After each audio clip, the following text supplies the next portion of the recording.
कर्ण ने कृष्ण से पूछा, मेरा जन्म होते ही मेरी मां ने मुझे त्याग दिया। क्या अवैध संतान होना मेरा दोष था? द्रोणाचार्य ने मुझे सिखाया नहीं क्योंकि मैं क्षत्रिय पुत्र नहीं था।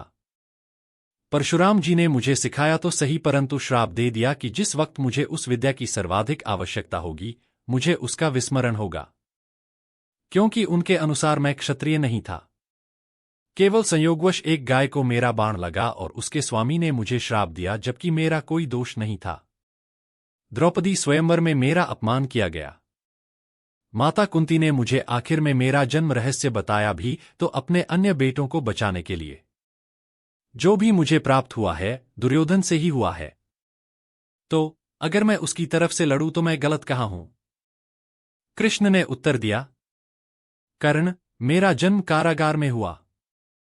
जन्म से पहले ही मृत्यु मेरी प्रतीक्षा में घात लगाई थी। जिस रात मेरा जन्म हुआ उसी रात माता पिता से दूर किया गया। तुम्हारा बचपन खड्ग, रथ, घोड़े, धनुष्य और बाण के बीच उनकी ध्वनि सुनते बीता। मुझे ग्वाले की गौशाला मिली, गोबर मिला और खड़ा होकर चल भी पाया, उसके पहले ही कई प्राणघातक हमले झेलने पड़े। कोई सेना नहीं, कोई शिक्षा नहीं। लोगों से ताने ही मिले कि उनकी समस्याओं का कारण मैं हूं। तुम्हारे गुरु जब तुम्हारे शौर्य की तारीफ कर रहे थे, मुझे उस उम्र में कोई शिक्षा भी नहीं मिली थी। जब मैं 16 वर्षों का हुआ तब कहीं जाकर ऋषि सांदीपन के गुरुकुल पहुंचा। तुम अपनी पसंद की कन्या से विवाह कर सके। जिस कन्या से मैंने प्रेम किया वो मुझे नहीं मिली और उनसे विवाह करने पड़े जिन्हें मेरी चाहत थी या जिनको मैंने राक्षसों से बचाया था।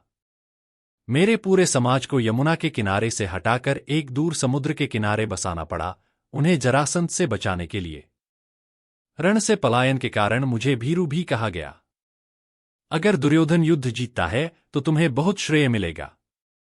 धर्मराज अगर जीतता है तो मुझे क्या मिलेगा?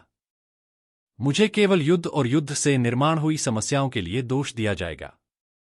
एक बात का स्मरण रहे कर्ण, हर किसी को जिंदगी चुनौतियां देती है, जिंदगी किसी के भी साथ न्याय नहीं करती। दुर्योधन ने अन्याय का सामना किया है तो युधिष्ठिर ने भी अन्याय भुगता है। लेकिन सत्य धर्म क्या है यह तुम जानते हो। कोई बात नहीं, अगर कितना ही अपमान हो, जो हमारा अधिकार है वो हमें ना मिल पाए, महत्व इस बात का है कि तुम उस समय उस संकट का सामना कैसे करते हो। रोना धोना बंद करो कर्ण, जिंदगी न्याय नहीं करती इसका मतलब यह नहीं होता कि तुम्हें अधर्म के पथ पर चलने की अनुमति है।